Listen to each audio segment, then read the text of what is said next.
how do I explain it? Basically, just really Reword it in a way. Exactly, rewording. So to answer your question, how to come off as not seeming annoying. I mean, I feel like you only have one life to live, so if you come, if I may have come off as seeming annoying from a lot of people that messaged, and I don't really care. I'm just, shooting my shot. Exactly. But if there's something that you really want to do, just use the opportunities that we have. We live in an internet world where a lot of people are at our fingertips in terms of communication. There's no guarantee that they'll read your message or open your message, but we have a shot. If we look back like maybe 10 or 15 years, a lot of people that we could communicate or reach out to now, we weren't able to do that within a fingertip or at the touch of a button. So in terms of just not seeming annoying, I would say maybe my word of advice would be not to worry about if you're coming off as annoying or not. Like I said, my biggest video came from me just sending the same message, essentially spamming the person. So, and until this day, I still use that lesson when I'm reaching out to people. There's still people that I'll message 2 or 3 or 4 or 5 times and not get a response. I don't really care if I come off as sounding annoying or not. I'm just trying, That's key. Yeah, till this day, like I'll message people 2, 3, 4, 5 times and not get a response. Yeah. And I don't really care. Yeah. So. I definitely have to take a page from your book there because it's true. And I one thing I just keep telling myself is like, yo, I sound beg, whatever. Because there's Toronto people gonna, even if you ask once, they're gonna say, oh, you're begging. I don't really it is what it is. But like, I even had one guy, one artist, he asked me to interview him, messaged me on Instagram, and he emailed me. And this is when he was kind of like not as well known. Now he's like a big TikToker, like he's huge. So it's like, it's not even thinking like that. It's just where you want to be. Just humble yourself and shoot your shot. So facts. You never know where it'll take you. So. Yeah, I don't really care about taking. I don't really care about rejection at all. I'm completely fine with rejection. I don't really have I've dissolved my ego years ago, so I don't really feel a way if I don't get a response or I don't get a message at all. So that's a sick mindset. That's a good mindset to work with. All right. Yeah. Last thing I want to ask you was just last bit of advice for not only directors, anybody in creative field who wants to be behind the camera, but also as rappers, because you worked with a lot of them. So what kind of advice could you give to any upcomers from both of those sides? From a director's perspective,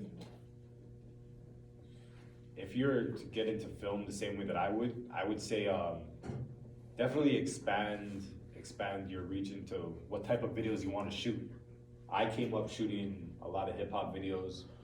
If you want to get into film yourself, you don't necessarily have to do hip hop videos. There's so many different types of videos you can get into that could give you a successful career. It doesn't necessarily have to be rap videos. So really just expanding your mind as to what you could film. Like literally you could film any type of video, especially now.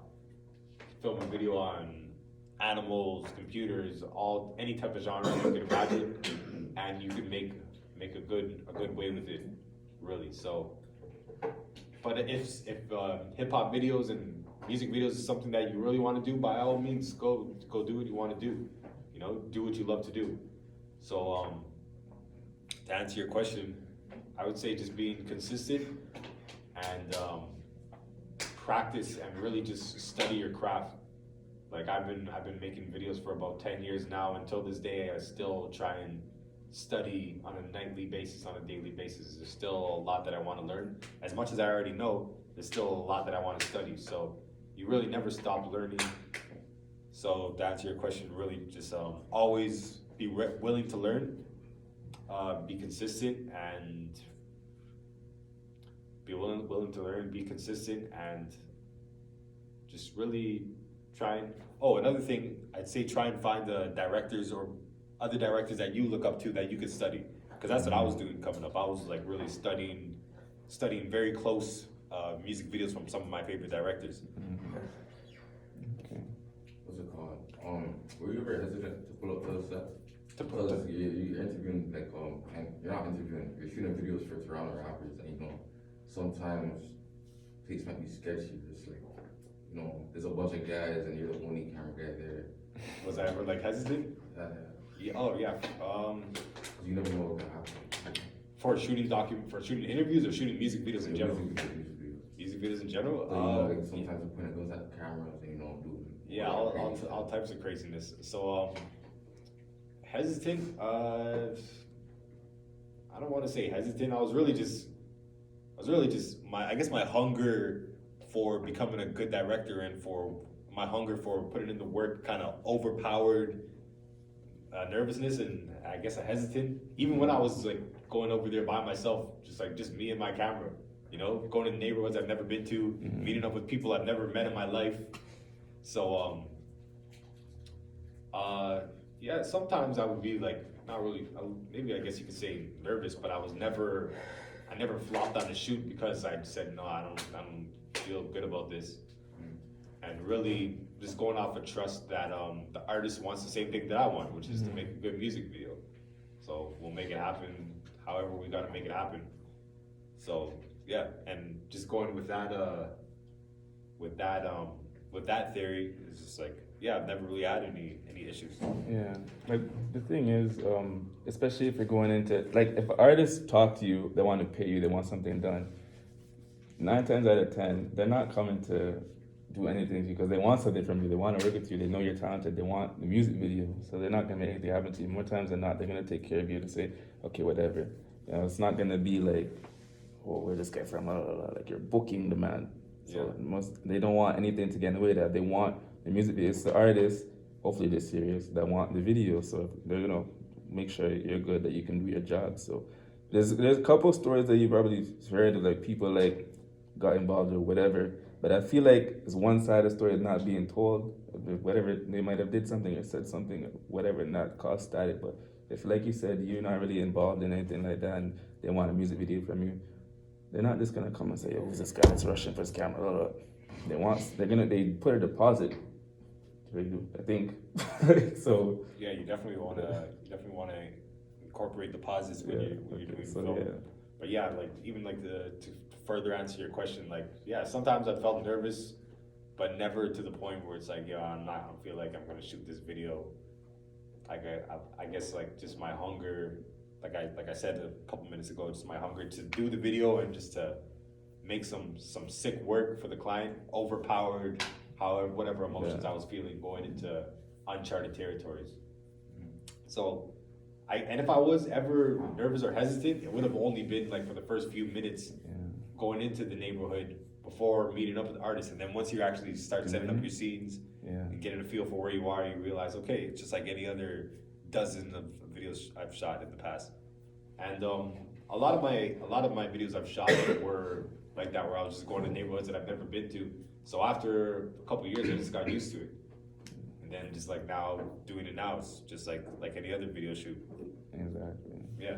Sometimes the magic of your videos, like you come in there like, oh, man's done it, whatever. And then once you start setting up and okay, we're gonna do this, like the production's gonna come to life. Like that's out of your head now. You're shooting the video, everything. And really just having like situational awareness is more important than all of that. Just always knowing like what's going on and just being aware. That will help you a lot too. Once you have a good feeling about your surroundings and your setting and your environment, then it just makes the shoot go a lot easier. Yeah, and it's also just talking. Like one thing I do is I like to talk. If it's like when it comes to being on production, and I come across somebody, and I say, what's going on? You're good, or that this person with it. You know what I mean? Establish, like, get to know people. Because if a man standing there with his mask up, whatever, like this, like, just be mindful of who that is. Say, you're all right, you're good. You're gonna be in the video, you know what I mean? And it's like to break that barrier. Like, oh, what is this guy? Cause this guy could probably be a nerd in a mask or something, just to get his cousins. But super cool. But he's in a mask. You're scared. You don't know. But just talk to him, and you know what I mean. Like, but like he said, it's situational awareness, and just that's how you sort of come over that to just go. It's remember you're running things. That even if you're a BTF photographer, you can just you want you want a picture, whatever it is, the scariest looking guy. Somebody will tell you, no, I'm not trying to be on camera. I'm not sure why you're there, but yeah, man. I don't know if you have anything else to say. That ends it off for me. I know we're gonna get to playing boss, so I'm not trying to have you here so long. I appreciate you so much for coming, but like, yeah, if anything else you want to say, definitely. Yeah, 100%. I mean, for anyone watching, if you're if you're not into film or animation and you feel like it's something that you might kind of be interested in, feel free to reach out to T or feel free to reach out to me. I have no problem answering any type of question, from basic questions to advanced questions. Anything about film, cameras, editing, animation, you could ask me or you could ask him, and I'm pretty sure we'll all be happy to answer your questions. Literally anything, any type of curiosity you could have about film, from the business side to the actual filming side. Feel free to, I'll answer any questions you guys have, really. If it's something like you may have thought about getting into film or picking up a camera, I could definitely guide you. We could definitely point you into the right directions of what not to do and what to do. You know, I didn't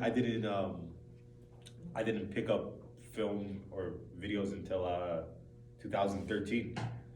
So you know, something that you might not be interested in now, later on down the line, you might say, okay, yeah, this is something that I can see myself doing.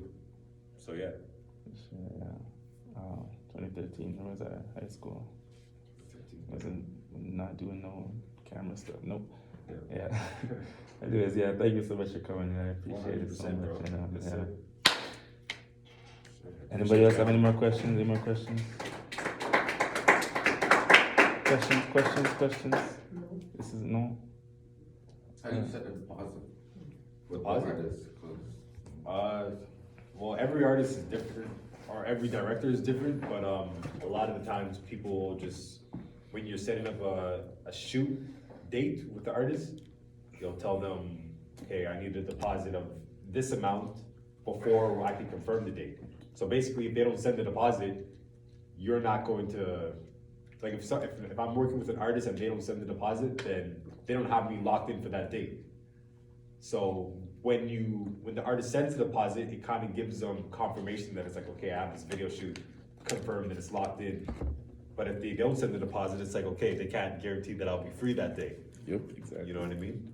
And most artists won't move forward in terms of planning the video. Sorry, most directors won't move forward in terms of planning the video and helping you out with the sets and shots until you send the deposit. So the director knows that the artist is serious. So it's not like me and the artist are planning a video for a month and then they decide that they don't want to do the video with me or something because they didn't send the deposit.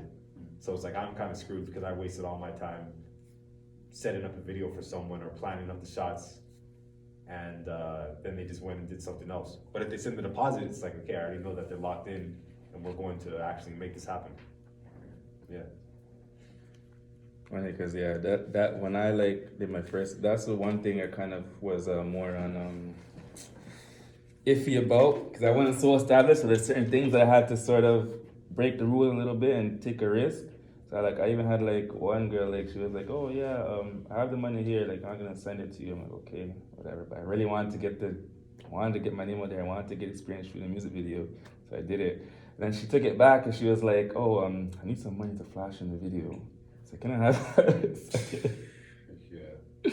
So I'm like, whatever. She paid me. I find that though, the women pay me a lot more better with the payments than men. I definitely could relate to similar experiences too. Yeah. Women aren't really trying to bargain or debate on that issue at all. This is the pay? Yep. Boom. Yeah. I'm like, Yep. wow. Yep. Yeah. Yeah, I appreciate you having me up here, being able to kind of share my story. So Yeah, no thanks a problem. lot, bro. You're welcome. Appreciate it. I wish I had more.